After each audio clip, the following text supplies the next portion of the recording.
Les politiciens aiment ça jouer avec les mots, mais ne peuvent pas jouer avec les faits. Au Québec, on a une taxe carbone. Ils aiment ça l'appeler la bourse du carbone, le marché de carbone, le système de plafonnement et d'échange des droits des émissions, mais à la fin de la journée, vous le payez. Ce prix-là, ça correspond environ à 8,5 cents par litre d'essence. À chaque fois que vous faites le plein, ça vous coûte environ 5 $ pour payer une taxe carbone que les politiciens refusent de reconnaître son existence. Ça veut dire qu'une famille qui se promène en minivan, ça va coûter environ entre 250 et 260 $ par année uniquement en taxe carbone. Et ça, on le sait qu'au Québec, la plupart des familles ont plus qu'un véhicule. Donc, vous pouvez vous imaginer que la facture augmente. Mais elle va pas augmenter uniquement au fur et à mesure, mais également à travers le temps. Parce qu'on sait que d'ici 2030, la taxe carbone au Québec va coûter environ 23 cents par litre d'essence. Ça veut dire que ça va tripler d'ici la fin de la décennie. Et pour l'instant, le gouvernement de François Legault fait la sourde oreille.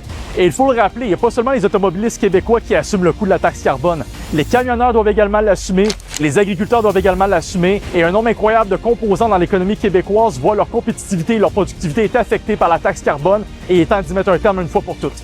Donc, si vous pensez que le Québec doit se libérer de la taxe carbone, je vous invite à partager massivement cette vidéo ainsi qu'à signer notre pétition afin qu'on puisse la soumettre à l'Assemblée nationale et forcer les politiciens à comprendre qu'il est temps d'écouter les contribuables et il est temps de mettre fin une fois pour toutes à la taxe carbone du Québec.